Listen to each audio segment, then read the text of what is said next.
The Virgin of the World of Hermes Mercurius Trismagistus, by Anna Kingsford and Edward Maitland.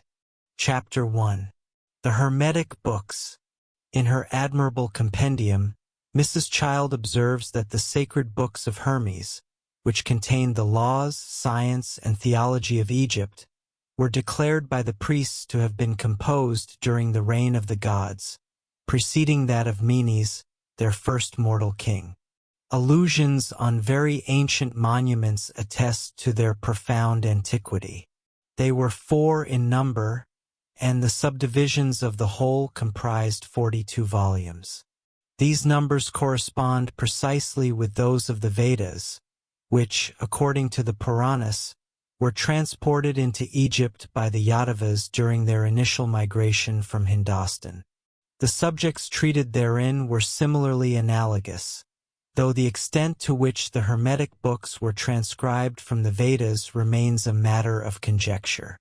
These sacred texts were deposited within the innermost sanctuaries of the temples, and access was strictly forbidden to all save the higher order of the priesthood. They were borne with great reverence in all solemn religious processions. The chief priests carried 10 volumes concerning the emanations of the gods, the cosmogony of the world, and the divine promulgation of laws and sacerdotal regulations. The prophets carried 4, which treated of astronomy and astrology.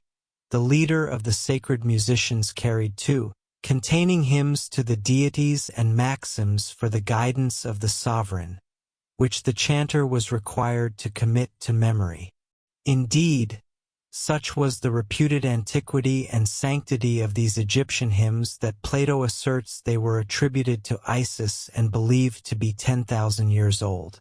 Temple servitors bore an additional 10 volumes, containing liturgical forms, rules for offerings, festivals, and sacred processions, while the remaining volumes treated of philosophy and the sciences, including anatomy and medicine. These books were highly celebrated, and in later times were eagerly sought after for alchemical purposes, particularly for the fabrication of gold.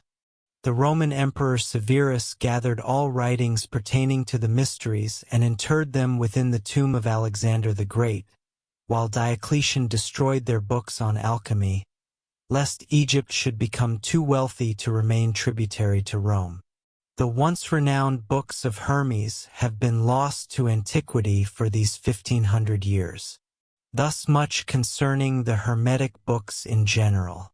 The fragments comprised in this edition have been the subject of much scholarly investigation. During the early centuries of the Christian era, they enjoyed an elevated reputation for unquestioned authenticity. The Church Fathers frequently invoked their testimony in support of Christian mysteries. Indeed, Lactantius, often styled the Christian Cicero, remarked of Hermes, "I know not how he has discovered well nigh the whole truth." He was revered as an inspired messenger of revelation, and the treatises bearing his name were accepted as genuine monuments of that ancient Egyptian theology in which Moses himself had been instructed. This view was subsequently embraced by Massilius Ficinus, Patricius, and other erudite scholars of the Renaissance, who regarded these works as the fountainhead of the Orphic initiations and of the philosophies of Pythagoras and Plato. In time, however, skepticism arose. On the strength of internal evidence, the writings were variously attributed to a Jewish author, a Christian, or a Gnostic. The consensus of modern critics, accepted by Dr. Louis Menard, locates their origin among the final developments of Greek philosophy, though acknowledging that within the Alexandrian concepts on which they are constructed, there remain distinct vestiges of ancient Egyptian religious doctrine. Furthermore, Dr. Menard draws a comparison between certain Hermetic texts and the Jewish and Christian scriptures, most notably the Book of Genesis, the Fourth Gospel, and the writings of Philo and the Shepherd of Hermes. He asserts that it was from the confluence of Egyptian religious doctrines and Greek philosophical tenets that this Egyptian philosophy arose, a school that has left no monument other than the books of Hermes, wherein one may discern, in an abstract guise, those concepts and impulses that had formerly been expressed in mythological terms. At first glance, the advent of Christianity appears to represent a radical revolution in the customs and beliefs of the Western world. Yet history bears no witness to abrupt transitions or entirely unforeseen transformations. To comprehend the transition from one faith to another, one must not merely contrast their most divergent extremes, such as Homeric mythology and the Nicene symbology. It is necessary, rather, to study the intermediary vestiges, the diverse products of a transitional epoch when classical Hellenism, subjected to philosophical debate, was increasingly modified by admixture with Eastern religions, which were then advancing confusedly upon Europe. Christianity represents the final phase of this incursion of Oriental conceptions into the West. It did not descend like a sudden thunderbolt into the midst of an ancient world startled and dismayed. It underwent a period of incubation, and while it strove to formulate a definitive expression of its doctrines, the very problems it sought to resolve were simultaneously preoccupying the finest minds of Greece, Asia, and Egypt.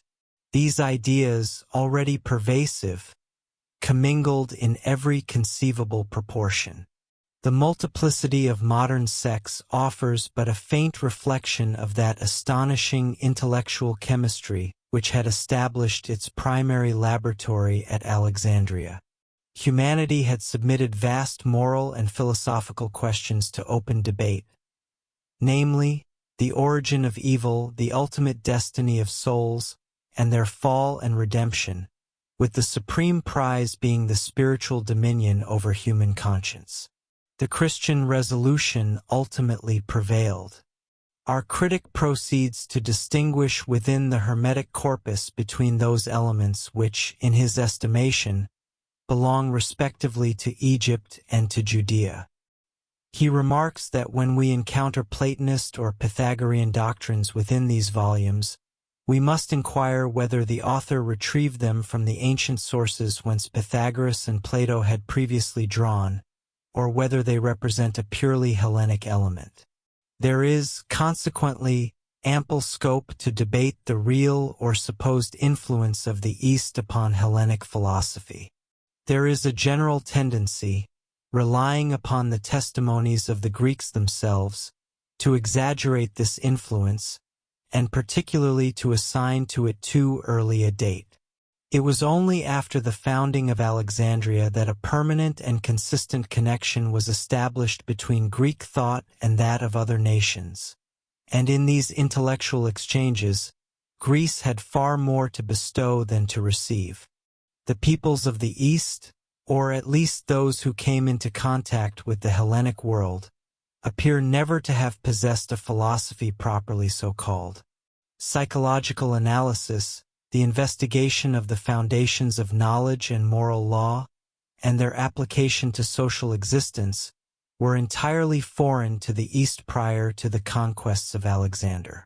The famous observation concerning his countrymen which Plato attributes to the Egyptian priest, "You Greeks are but children, and there are no old men among you," might well be applied instead to the East and to Egypt itself. The scientific spirit is as alien to those nations as is the political instinct. They may endure through vast ages, yet they never attain intellectual maturity. They remain elderly youths, perpetually in leading strings, and as incapable of pursuing objective truth as of establishing justice. Initiated into philosophy by Greece, the East could offer in return only that which it possessed, the exaltation of religious sentiment. Greece accepted this exchange. Weary of the skepticism engendered by the ceaseless conflicts of her own schools, she surrendered herself, by way of reaction to mystical fervors, the precursors of a profound renewal of faith. The books of Hermes Trismagistus serve as a connecting link between the dogmas of the past and those of the future, and it is through this bond that they address questions that remain vital and immediate. If they still pertain to paganism, it is to that system in its twilight hours, ever filled with disdain for the nascent faith and refusing to abdicate in its favor. For it guards the depository of that ancient civilization destined to perish alongside it, weary of a futile struggle, resigned to its fate, and retreating to sleep in perpetuity within its primal cradle, ancient Egypt, the land of the dead. Dr. Menard thus concludes, "The Hermetic books represent the final monuments of paganism. They belong simultaneously to Greek philosophy and Egyptian religion, and in their mystical exaltation, they already verge upon the Middle Ages. Positioned between a world in decline and a world in inception, they resemble those organisms which, by virtue of their transitional nature, serve as a link between disparate taxonomic orders. These hybrid creations are invariably inferior to either of the distinct groups they serve to unite. Though not to be compared either with the Homeric religion or with Christianity, the books of Hermes enable us to comprehend the manner of the world's transition from the former to the latter. Within them, the nascent beliefs and the dying creeds met and clasped hands. In contrast to, and also, as we maintain, in correction of the views thus expressed concerning the relative philosophies of Greece and the Orient, we adduce the following passages from Mr. Plumpter's History of Pantheism. From our earliest childhood, we have generally been instructed to regard the Hebrews as those to whom we owe our entire knowledge of theology and religion, and indeed, in large measure, our very conception of God Himself. We have been taught to view the Greeks as the progenitors of our acquaintance with the arts, sciences, philosophy, and, to a degree, all that is encompassed by the term wisdom. Similarly, we have been directed to look upon the Romans as those from whom we have derived our concepts of discipline and jurisprudence. Regarding our intellectual heritage from the Hebrews and the Romans, this characterization is reasonably precise. Such is not the case, however, with the Greeks. To be sure, there exists a certain superficial veracity in the assertion. We do, undoubtedly, owe a vast portion of our knowledge and erudition to Hellenic sources. Yet the error of this definition lies herein. It suggests that the Greeks were the first to cultivate the love of learning for its own sake, and that, rather than drawing their knowledge from other nations, they were its sole originators. It would almost lead us to infer that they were the earliest people to have attained any degree of civilization whatsoever. The briefest acquaintance with Egyptian or Hindu history suffices to expose so conspicuous a fallacy, and readily induces us to discredit the assertion. The civilization of Egypt ascends so far into antiquity that it is well nigh impossible to determine its inception. It is now almost universally acknowledged that Moses acquired the greater part of his learning through his association with the Egyptians, in which case even our primordial religious concepts may be traced back to an Egyptian source. Mr. Plumptre proceeds to demonstrate that while the Hindus and Egyptians had long possessed religious philosophical systems of the highest intellectual order, the Greeks remained mired in ignorance and the most irrational superstition, until an event occurred which revolutionized, or rather, provided the initial impulse to Hellenic thought, so that within a brief span, Greece emerged from a state of puerile ignorance to become the preeminent power of the world, both commercially and philosophically. This epical event was the opening of the Egyptian ports by Psammetichus in 670 BC. Prior to that era, The Egyptians had been isolated from all intercourse with Europe and the Mediterranean by an exclusion more rigorous than that which until recently prevailed in China and Japan.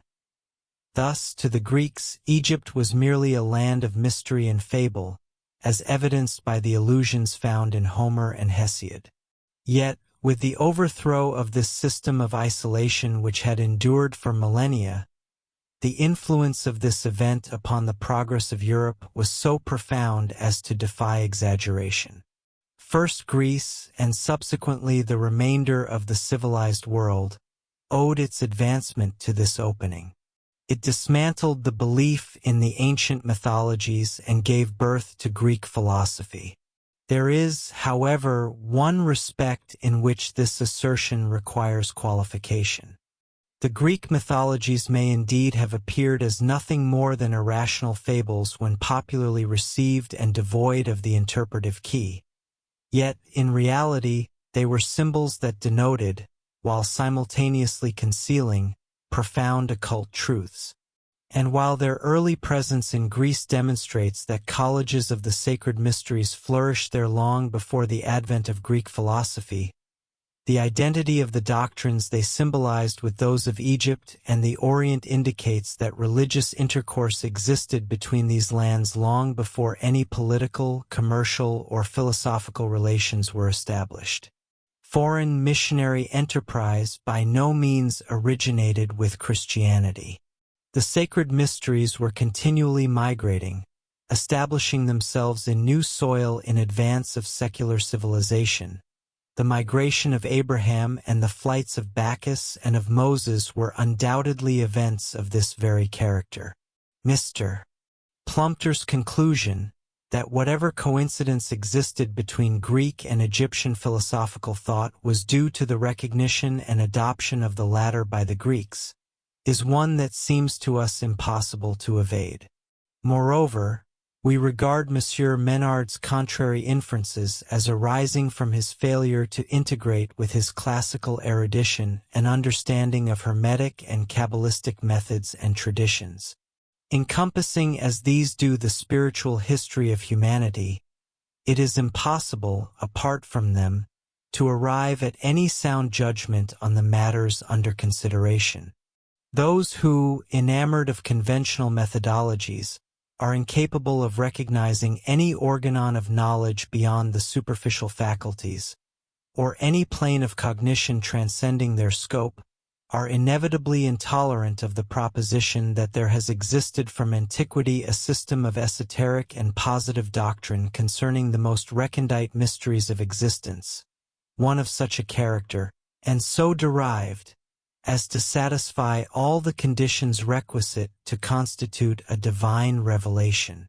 Nevertheless, this is the conclusion to which we have found ourselves compelled by the sheer force of evidence, both exoteric and esoteric.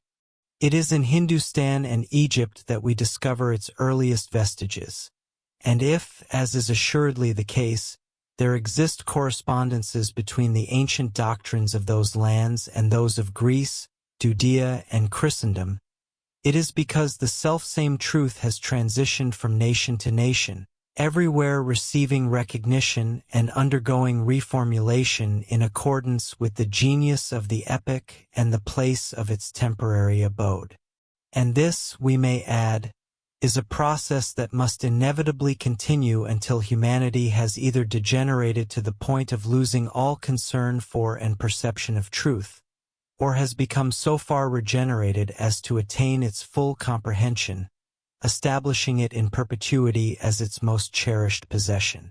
Be this as it may, we have seen that even the most iconoclastic criticism is compelled to yield these three significant concessions. 1. That the doctrine contained within the Hermetic books is, at least in part, a survival from the epoch of ancient Egypt, and is therein genuinely Hermetic. 2. That a profound correspondence exists between the doctrine thus preserved and that of Christianity. And 3.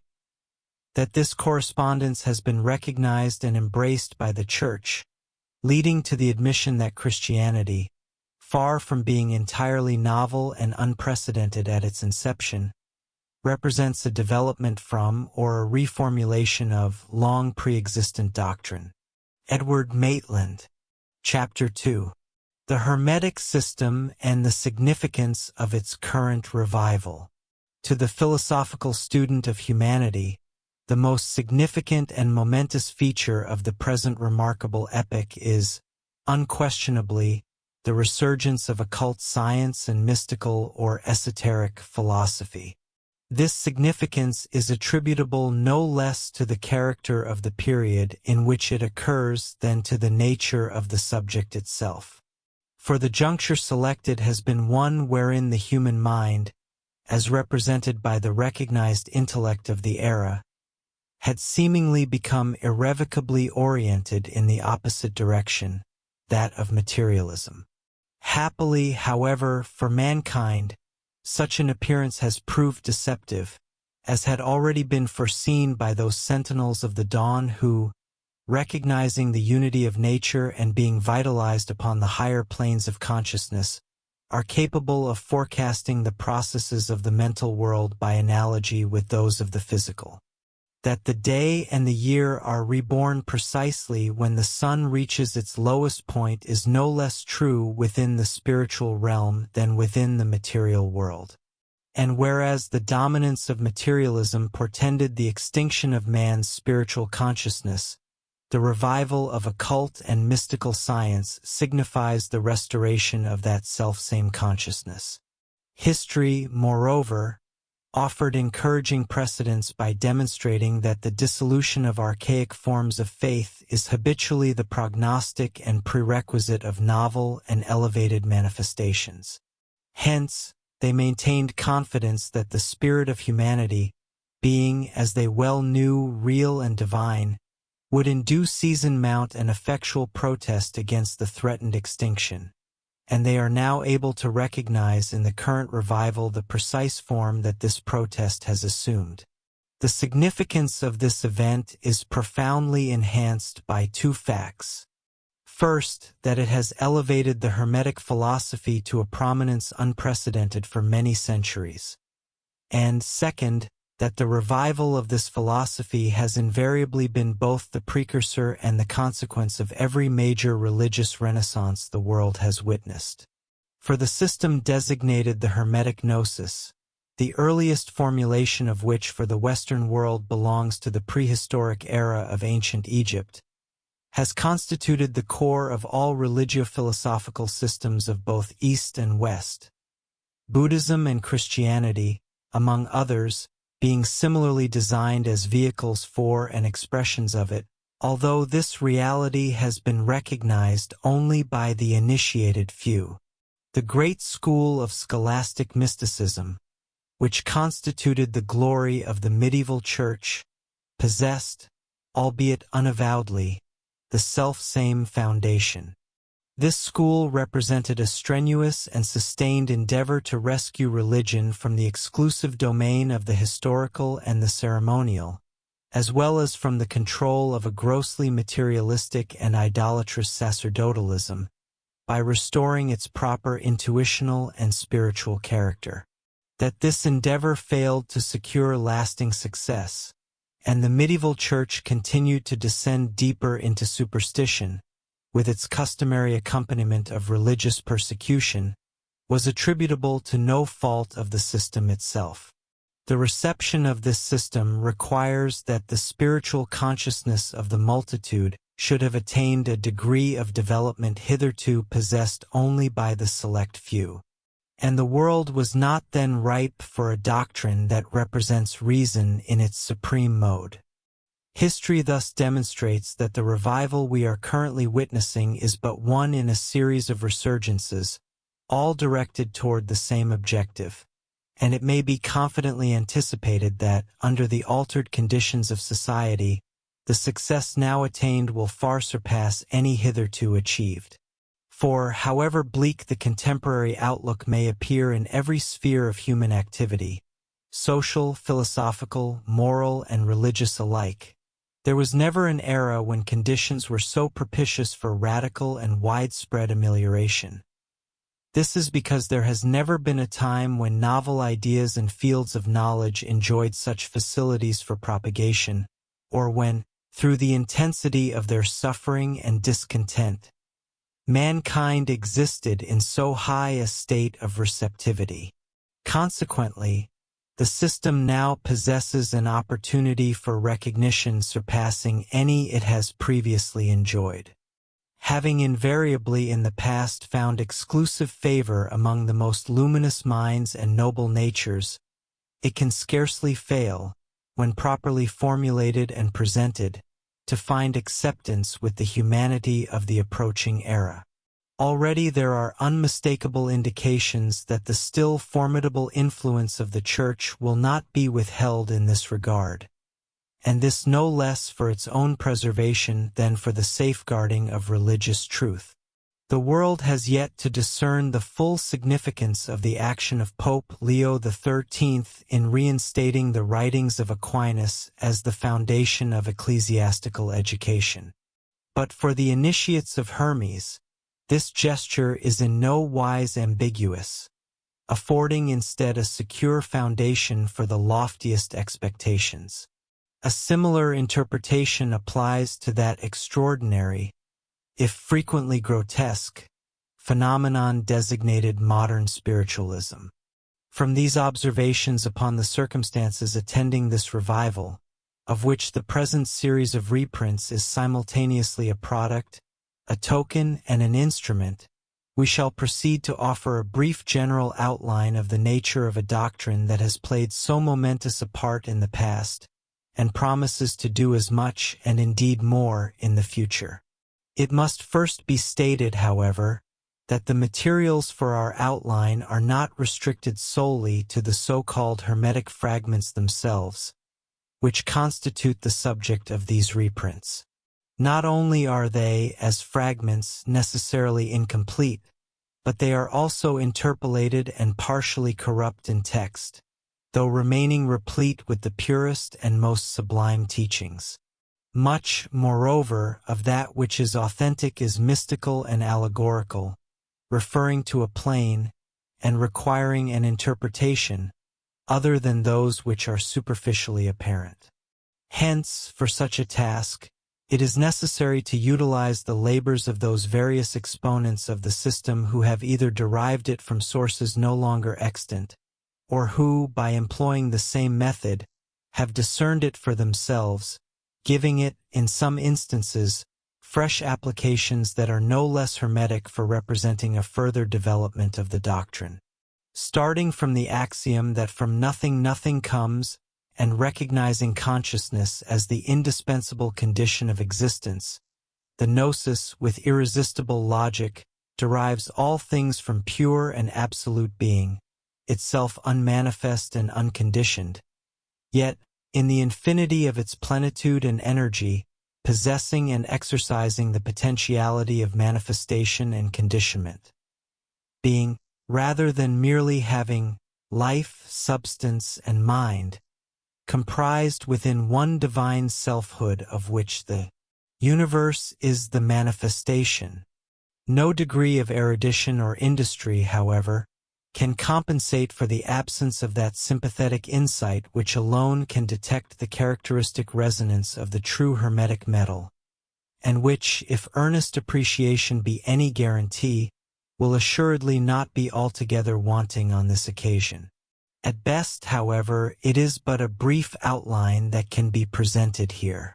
Regarding all things as modes of consciousness, the gnosis necessarily conceives consciousness as subsisting under various modalities, and as definable as the property whereby whatever exists affects, or is affected within itself, or affects, or is affected by another, which is, in truth, to say that it constitutes the things themselves.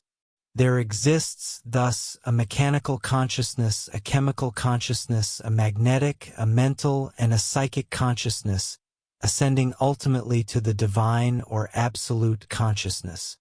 And as all emanate from this latter source, so do all return to it, inasmuch as every entity possesses the inherent potentiality thereof. Herein lies the secret of evolution, which is none other than the expression of the tendency of things to revert, through ascension, to their primordial condition, a tendency and consequently an expression, which could have no existence were the lowest or material mode of consciousness the original and normal modality. By thus construing matter itself as a manifestation of consciousness, and consequently of spirit, spirit being absolute consciousness, the gnosis immediately evades the difficulties inherent in the conception of an original dualism comprised of intrinsically antagonistic principles, as well as those objections arising from the allied notion that non-consciousness possesses a positive existence. Since all things are modes of the one, no inherent antagonism or essential disparity is possible.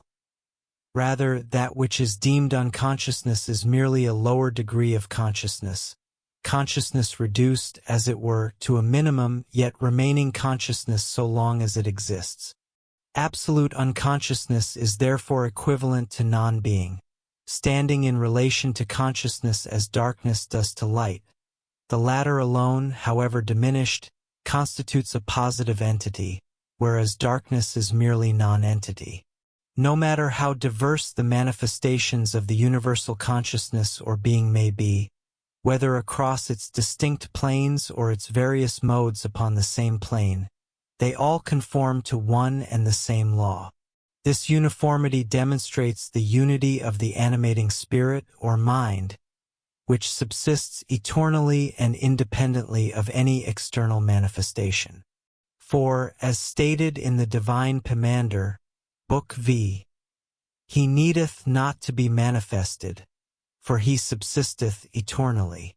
But inasmuch as he is one, he is neither created nor generated, but remains unapparent and unmanifest. Yet, by causing all things to appear, he reveals himself in all and through all, being especially manifested unto or within those according to his divine will. And further, the essence of all is one. From the unity of primordial being proceeds, as a necessary corollary, the law of correspondence across all planes or spheres of existence, by virtue of which the macrocosm reflects the microcosm, the universal mirrors the individual, the cosmos resembles man, and man resembles God. An earthly man declares the key is a mortal God, and the heavenly God is an immortal man. The same treatise, however, is careful to elucidate that the term man denotes exclusively those individuals endowed with the higher intelligence or spiritual consciousness. To lack this endowment is to remain as yet unrealized as man, representing merely the potentiality of manhood.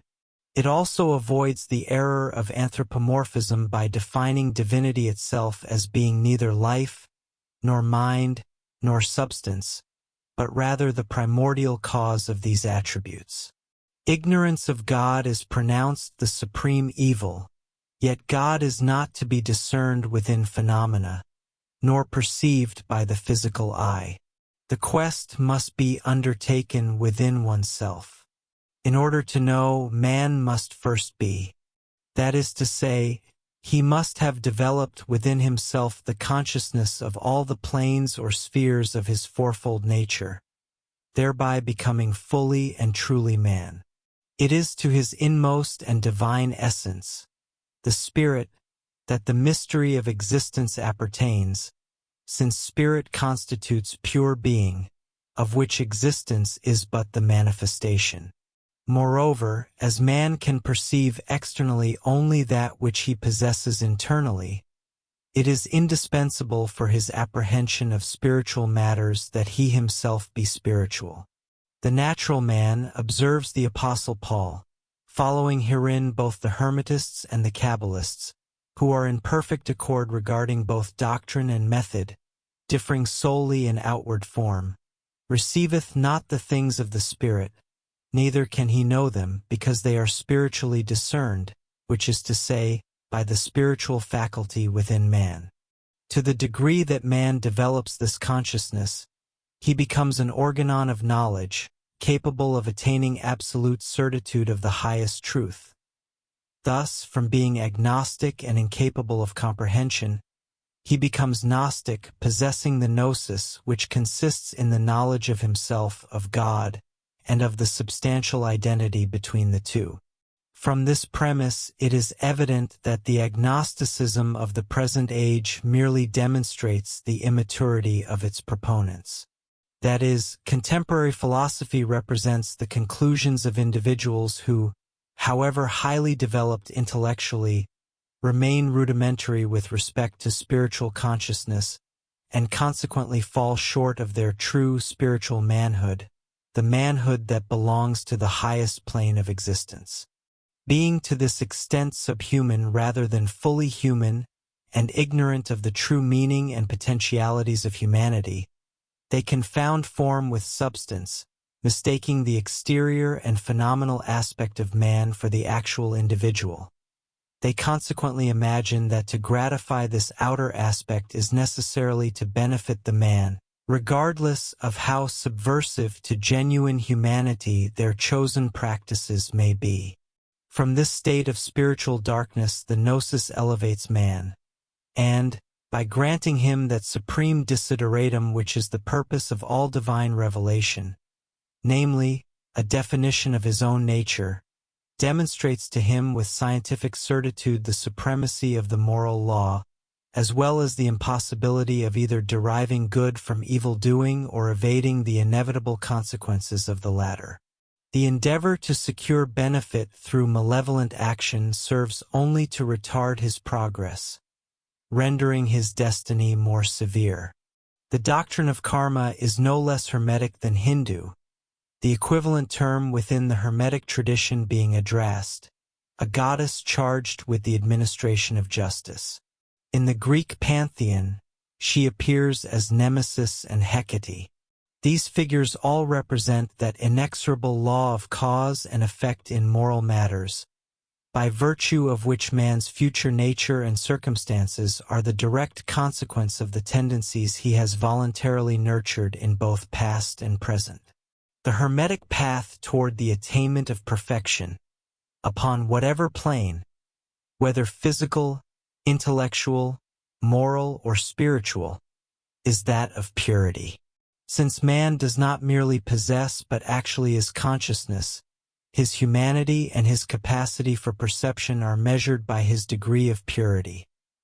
Perfect purity implies complete perception, culminating in the vision of God, as recorded in the Gospels. In like proportion does he also possess power.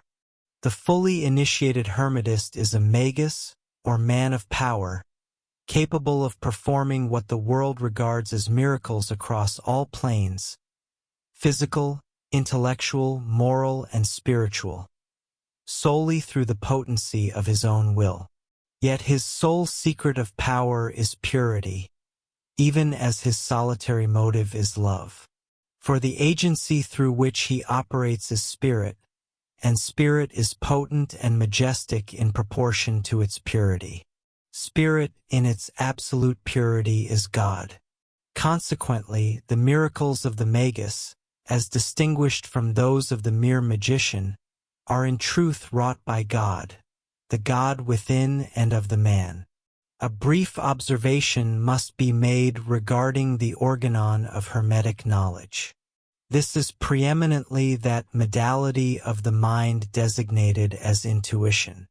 By following this faculty in its centripetal course, man enters into such relation with his essential and permanent self, the soul, as to enable him to receive from her the knowledge of divine matters she has accumulated throughout the vast epochs of her past.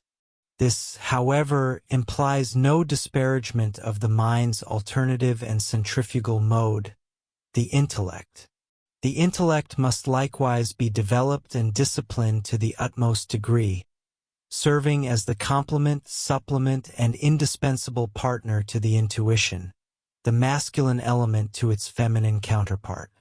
By perfecting and uniting these two faculties, and only by this means, does man attain knowledge of all things and achieve self-perpetuation. For he thereby knows God, and to know God is to possess and indeed to be God, and the gift of God is eternal life. A primary Hermetic doctrine is that of the multiple rebirths of the soul into a physical body. Only when the process of regeneration, itself an Hermetic term, is sufficiently advanced to enable the spiritual entity, which constitutes the true individual, to dispense with further physical association, is he finally liberated from the necessity of returning to a material state. Here, the doctrine of correspondence finds one of its most striking illustrations, which was nevertheless entirely overlooked by the preeminent modern restorer and exponent of that doctrine, Emanuel Swedenborg. This is the correspondence by virtue of which, just as the physical body repeatedly exhausts and sheds its external coverings, be they integument, plumage, shell, or hair, to say nothing of artificial raiment, so the soul wears out and casts off a succession of bodies. Furthermore, the law of gravitation pervades all planes, the spiritual no less than the physical, and it is in accordance with his spiritual density that the sphere of the individual is determined, and upon which his condition depends. The propensity which initially draws a soul into the corporeal frame must be utterly exhausted before the soul becomes capable of dispensing with the body. The demise of the physical form in no way indicates that this propensity has been overcome, so as to preclude the soul from being once more attracted to the earthly sphere. Yet it is solely the soul that thus returns, and not the magnetic or astral vehicle which constitutes the external personality. Such is the rationale of the orthodox doctrine of transmigration, as formulated alike in the Hermetic, the Kabbalistic, and the Hindu systems. It permeates, in an esoteric manner, the entirety of the Holy Scriptures, and is implicit in the teachings of Jesus to Nicodemus, the whole of which, as is indeed the entire Christian revelation, is, in its interior sense, essentially Hermetic. Not that the regeneration insisted upon by Jesus is other than purely spiritual, yet it necessitates a multiplicity of physical rebirths to afford the requisite scope and experiences for the consummation of that spiritual process declared to be essential to salvation. Inasmuch as regeneration must, as acknowledged by Swedenborg, find its commencement during physical life, and must moreover be advanced to a certain mature stage before the individual can dispense with the body, and since it denotes a degree of spiritual maturity far transcending the possibility of attainment within a single or an early incarnation, it is manifest that without a multiplicity of rebirths to render such regeneration possible, the gospel message would be one, not of salvation, but of perdition to the human race at large. That which is theologically designated as the forgiveness of sins is contingent upon the accomplishment within the individual of the process of regeneration, the seed or potentiality of which, as hermetically expressed, man possesses within himself, and in the development of which he must actively cooperate. By so doing, he becomes a new creation, being reborn not of corruptible matter, but of water and the Spirit, namely, his own soul and spirit purified and rendered divine. Thus reconstituted upon the interior and loftier plane of the Spirit, he is said to be born of the Virgin Mary and the Holy Spirit. While purely mystical and spiritual, as opposed to historical and ceremonial, the Hermetic system is distinguished from other schools of mysticism by its freedom from their morose and ascetic deprecation of nature, as well as their contempt and aversion for the body and its functions as things inherently impure and vile. And so far from repudiating the relations between the sexes, it exalts them as symbols of the loftiest divine mysteries, enjoining their exercise as a duty, the fulfillment of which, in at least some of his incarnations, is indispensable to the complete perfection and initiation of the individual. It is thus pervaded by an appreciation of beauty and a joyousness of tone that at once allies it with the Greek and distinguishes it from the Oriental conception of existence, thereby redeeming mysticism from the too often merited reproach of pessimism. The Hermetist, akin to the prophet who discerned the divine in the depths of the sea and the belly of the whale, recognizes divinity in every region and department of nature. And, perceiving in the ignorance of God the greatest of all evils, it is to this end that the renunciation of flesh as food is insisted upon, as in the Asclepios. Belonging neither by his physical nor his moral constitution to the order of the carnivora, man can attain the highest excellence of which he is capable only when his system is purified and reconstructed from the pristine substances derived from the vegetable kingdom, which are indicated by his anatomy as his natural diet. The organon of the beatific vision is the intuition. And not only is the physical system, when nourished on flesh, repressive of this faculty, but the very failure of the individual to recoil from violence and slaughter as a means of sustenance or gratification is an indication of his deficiency in this faculty. He seeks to perfect himself, not merely to hasten his escape from existence as from something inherently evil, but to render himself an instrument of perception capable of beholding God in every domain of existence toward which he may direct his gaze. The pessimism attributed to certain Hermetic utterances, notably in the divine Pomander, is merely apparent rather than real, signifying only the comparative imperfection of existence when contrasted with pure and divine being. In no respect does the Hermetic system demonstrate its peerless superiority over pseudo-mystical systems more clearly than in its equal recognition of the sexes.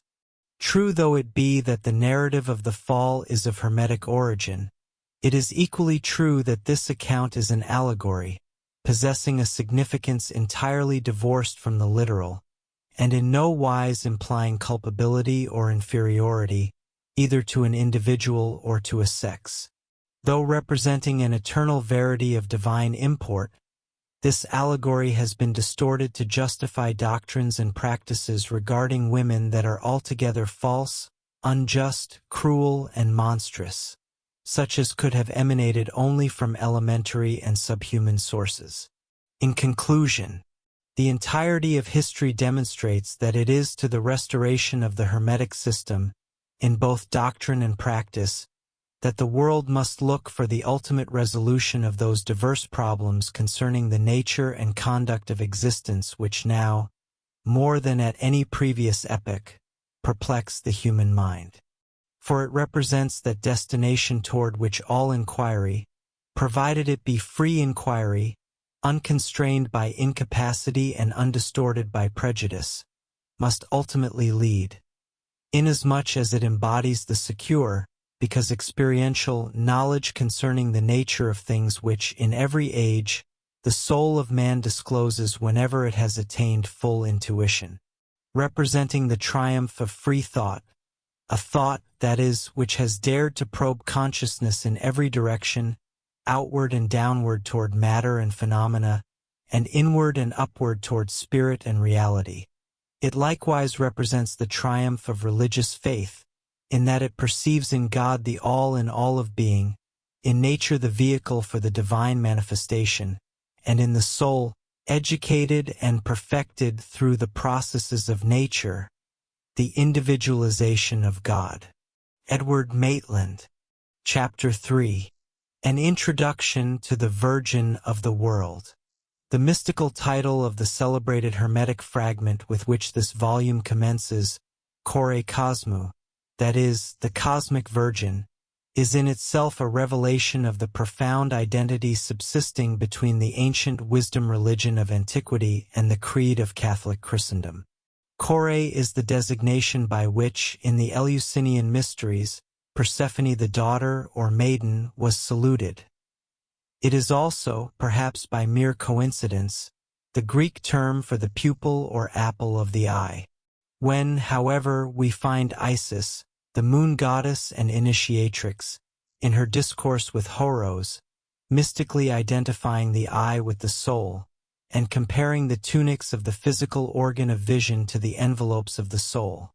And when, moreover, we reflect that precisely as the eye, by means of its pupil, is the enlightener and percipient of the body, so the soul is the illuminating and perceiving principle of man, we can scarcely regard this nominal analogy as entirely unintentional or uninstructive. For Kore or Persephone, the maiden, is the personified soul whose apostasy or descent from the celestial sphere into earthly generation constitutes the theme of the subsequent Hermetic parable. The Greek mysteries concern themselves with but two subjects, the first being the drama of the abduction and restoration of Persephone, the second, that of the incarnation, martyrdom, and resuscitation of Dionysus Zagreus. By Persephone was signified the soul, and by Dionysus the spirit. Hermetic doctrine postulated a fourfold nature pertaining both to the cosmos and to man, of which quaternary constitution 2 elements were deemed immortal and permanent, whilst the remaining 2 were considered mortal and transient. The former comprised the spirit and the soul, the latter the lower intellect or sensory vehicle, and the physical organism. The spirit and the soul, operating respectively as masculine and feminine principles, remained immutable, indissoluble, and corruptless throughout the vicissitudes of metempsychosis. Conversely, the physical body and the lower intellect were newly generated in each successive rebirth, rendering them mutable and dissoluble. The spirit, or Dionysus, was regarded as possessing a uniquely divine genesis, being the son of Zeus by the Immaculate Maiden. Kore Persephonia, herself the daughter of Demeter, the primordial and supermundane intelligence addressed within the mysteries as the mother. Wherefore, when contemplated as the daughter of Zeus and Demeter, Kore exhibits an immaculate and celestial character. Yet, when regarded as the captive and consort of Hades, she pertains to the lower world and to the realm of lamentation and dissolution. And indeed, the soul possesses the dual nature thus ascribed to her. For in her interior and essential quality, she remains incorrupt, inviolable, and eternally virgin, whereas in her apparent and relative manifestation, she appears defiled and fallen. In Hermetic fable, the constant emblem of the soul is water, or the sea. Maria, and a salient reason for this comparison lies in the fact that water, however ostensibly contaminated, remains in its essence perpetually pure. For the defilement of ostensibly turbid water consists merely in the extraneous sediments suspended within it, which render it obscure, yet this contamination can never penetrate its integral constitution. Thus, if the most polluted or turbid water undergo distillation, it will deposit all its terrestrial impurities within the cucurbite, emerging unimpaired, pellucid, and luminous within the receiving alembic. Not without reason, therefore, is the soul designated as eternally virgin, because in her essential selfhood she remains absolutely immaculate and untainted by sin. Indeed, the entire history of the world, from its inception to its consummation, is the chronicle of the generation, descent, tribulations, and ultimate assumption of this cosmic virgin. For the soul has 2 modes or conditions of being, centrifugal and centripetal.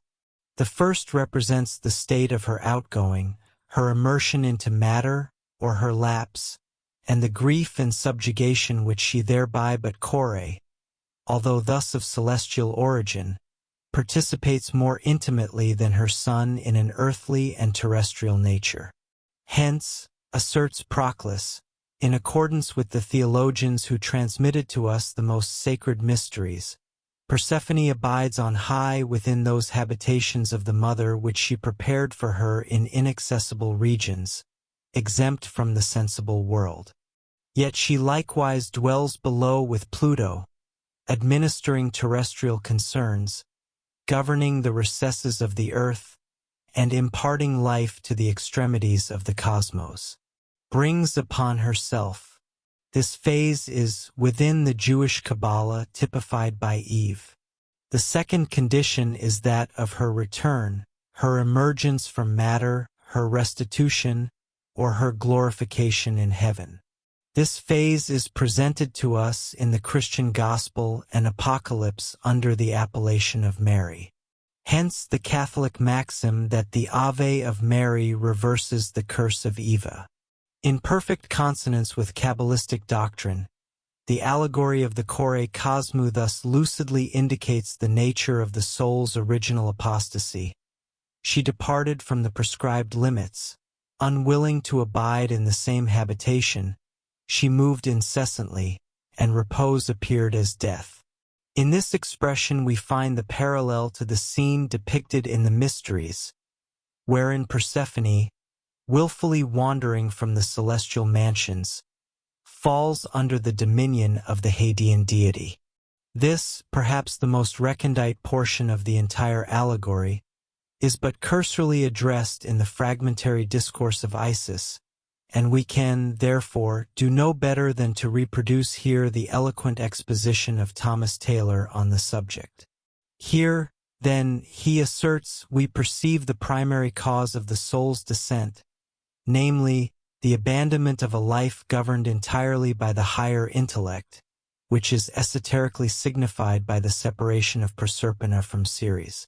Subsequently, we are informed that Jupiter instructs Venus to repair to her abode, and entice Proserpina from her seclusion, so that Pluto may be enabled to abduct her, and, to preclude any suspicion within the Virgin's mind, he commands Diana and Pallas to accompany her.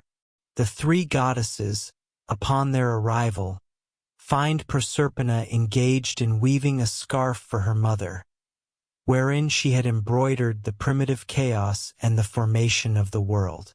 Now, by Venus, in this portion of the narrative, we must understand desire, which even within the celestial realms, for such is the habitation of Proserpina until she is ravished by Pluto, begins silently and surreptitiously to creep into the recesses of the soul. By Minerva we must conceptualize the rational faculty of the soul, and by Diana, nature. And, finally, the web wherein Proserpina had depicted all the fair diversity of the material world beautifully represents the inception of those illusory operations whereby the soul becomes ensnared by the fascination of imaginative forms. Thereafter, Proserpina, unmindful of her mother's injunctions, is depicted as venturing from her retreat through the insidious persuasions of Venus. Then we behold her issuing forth onto the plain in the company of Minerva and Diana, attended by a beauteous retinue of nymphs, who are manifest symbols of the world of generation, and are, consequently, the fitting companions of a soul poised to descend into its mutable realms. Moreover, the purpose of Proserpina in venturing from her retreat is beautifully indicative of her impending descent, for she wanders from her abode to gather flowers, and this upon a lawn replete with the most enchanting variety and exhaling the most exquisite fragrances. This constitutes a manifest image of the soul operating predominantly in accordance with the natural and external life, and thereby becoming ensnared by the deceptive allurements of sensible form. Forthwith, Pluto, forcing his passage through the earth, seizes Proserpina and bears her away. Well may the soul, in such a plight, pathetically exclaim with Proserpina, "O ill-loved flowers, and scornful of the mother's designs, O Friday's late arts caught." Pluto hastens Proserpina into the infernal regions. In other words, The soul is submerged into the profound depths and obscurity of a material nature. A description of her nuptials next succeeds, representing her union with the dark tenement of the physical body. To this eloquent exposition of Taylor, it is fitting to adjoin the description preserved in Homer's hymn to Ceres. Persephone herself speaks. We were plucking the pleasant blossoms, the beautiful crocus, the iris, the hyacinth, and the narcissus, which, like the crocus, the spacious earth brought forth. With delight I was plucking them. Do you want access to this and all the complete audiobooks on the channel, plus the ebook version? Click the link in the description or scan the QR code in the left corner of the screen to access our library, where you can listen to your favorite esoteric books without ad interruptions, lock your screen, or use other apps while the narration plays, and even download the ebook version to follow along as you listen. Listen on your computer via web browser, or download the app from the Play Store. After subscribing, you will receive an email with your login details, password, and step-by-step instructions on how to access the books through the Hotmart app.